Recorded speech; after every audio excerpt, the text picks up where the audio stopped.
bubbles and fluid coming out from the skin, and then causes itching and other inflammation. It can affect anyone from newborn till the very elderly. It can lead to disturbed sleep, can lead to like a deficit in the work performance, in the day-to-day activities. Hello dear friends, good evening. Welcome to today's episode of BMC Global Live Al-Hilal Health World, Nothing But Lifestyle. Today we'll be discussing about eczema, a chronic skin condition that affects millions of people worldwide. And the doctor joining us today to discuss this subject is Dr. Muhilan Jegadeesan from Al-Hilal Hospital, Manama Central. He is a specialist dermatologist with an experience of more than 14 years. So doctor, welcome to the show. Hello. So doctor, today our topic of discussion is eczema. So what exactly is eczema and how is it different from other skin conditions like psoriasis and dermatitis? Eczema is a type of dermatitis. Dermatitis means just inflammation of skin, but eczema in particular is a type of dermatitis where there is exactly when it starts with like bubbles and fluid coming out from the skin, and then causes itching and other inflammation. So that is the difference from psoriasis and other skin conditions. So eczema in general just means like boiling over of skin. Now doctor, can you explain about the different types of eczema? In general, eczema is of two types, exogenous and endogenous. That is where it originates from. Exogenous meaning from external sources, and endogenous from internally affected skin. So the exogenous meaning like external factors like certain chemicals, certain like sunlight, and something the patient comes into contact with. And so those are the things that cause like soaps, detergents, that all these can cause a type of eczema that is exogenous. Endogenous means like for example like atopic dermatitis, like people born with the atopic condition, they can develop this kind of eczema. Even dandruff is type of eczema, endogenous. And there are certain other instances when the eczema originates from internal factors, that is called endogenous eczema. So broadly we just classify according to the like source of the allergy. Okay, external or internal. And how prevalent is eczema these days, and who all are at risk? Eczema is quite common. In fact, in our clinical practice, about 20 to 25% of patients are like presenting with eczema, one or the other type. And it can affect anyone from newborn till the very elderly. So any age, like a person of any age can be vulnerable to eczema depending on like what they are exposed to or what they are already predisposed to. Doctor, what are the common triggers that increase the symptoms of this condition? Eczema can be triggered by a lot of things, but very commonly the weather, like dry weather, dehydration, like coming into contact with the like household allergens or allergens at the occupation. So many things can trigger it, but most importantly like lifestyle, not using regular moisturizing of skin. So all that can precipitate or trigger eczema. Now we mentioned about the lifestyle.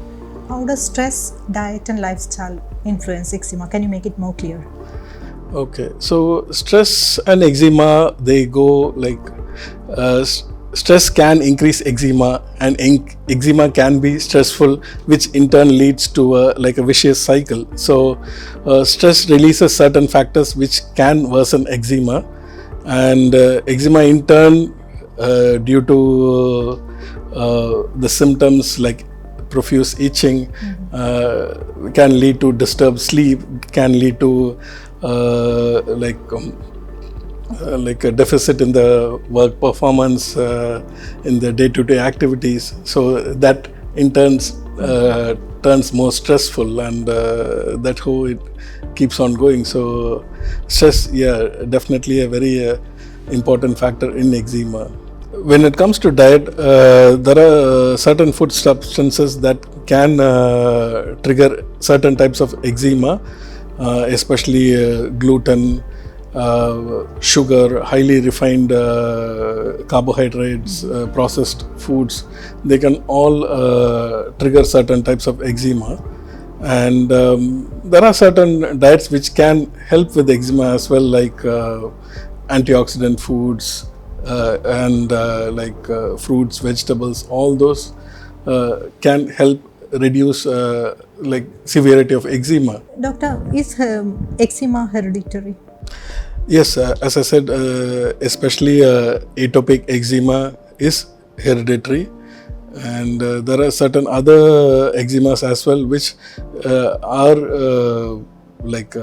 easily elicitable in patients who are predisposed genetically to the triggers. Yeah. And now the most important part, what are the common signs and symptoms that we should look forward to about this eczema? Eczema commonly presents with the patient has severe itching and dryness over the area where it is involved. Initially can start with fluid coming out from the skin, then later on it could lead to peeling of the skin. So it presents in various stages, but the most common is the itching, which is very profuse and can disturb the day-to-day life. Now can you explain about the treatment options available now for eczema? The treatment of eczema depends mostly on the type of eczema, depending on whether it was exogenous or endogenous. Exogenous eczema, most commonly by avoiding the trigger factor, helps in relieving the patient of the symptoms. Apart from that, using moisturizers, emollients to help reduce the inflammation, and other topical creams, and if necessary even oral medicines can be used to reduce the severity. The same way, even endogenous eczema has various treatment options, starting from topical medicines till oral medications, and even injections are available. Right now, even latest treatment modalities with biological medicines are also available. Depending on the type of eczema, the patient's age, lifestyle, we have to choose what suits the patient most to give the best treatment option. How does eczema affect a patient physically, emotionally, and socially? So, as with any skin condition, like when the patient goes about in his workplace or at home with severe itching and he's seen scratching, that definitely leads to emotional setback, where especially in social situations, very worried about their appearance at work and other places. So all that can further lead to emotional distress, and that further worsens eczema. So yes, that is definitely a very important thing to consider. And the most important query, doctor, is this condition fully curable? The patient who's just been diagnosed with eczema, we would advise them to take good care of their skin, keep it well hydrated, eat a good amount of vegetables and fruits, avoid triggers in case of exogenous eczema that can worsen the condition, and keep it well moisturized. That is a very important factor. Intense moisturizing and regular moisturizing helps avoid further inflammation, and use the medicines which we prescribe appropriately and regularly, so that they can get cured of the presenting condition as early as possible, and follow the ways to avoid further recurrence. Can you suggest some home remedies to ease the symptoms of eczema? At home, patients with eczema usually tend to have dry skin, so they can avoid things that will dry the skin, like usually people tend to use a lot of soap thinking that they will clean the skin of the condition. They will try to use certain food or cosmetic products to make rid of the eczema, but in fact they can all worsen it. Soap, powders, food products, they can all aggravate the eczema. They can dry the skin more and make it worse. So the only thing at home that will definitely help are oils. Any kind of oil applied to the skin can help with the inflammation, especially oils used for cooking, because certain oils meant for hair, they tend to have perfumes and coloring, so that can again irritate the already inflamed skin. So preferably cooking oil usually won't have any of these preservatives or additives, so that would be helpful in relieving the symptoms of eczema. Patients can use it before taking a shower, after taking a shower, and keep it well moisturized before using the other moisturizers given to them, so that it can have some additive effect. So viewers, whether you or someone you know are having some symptoms of eczema, I hope this episode is informative and gives you hope, support and knowledge.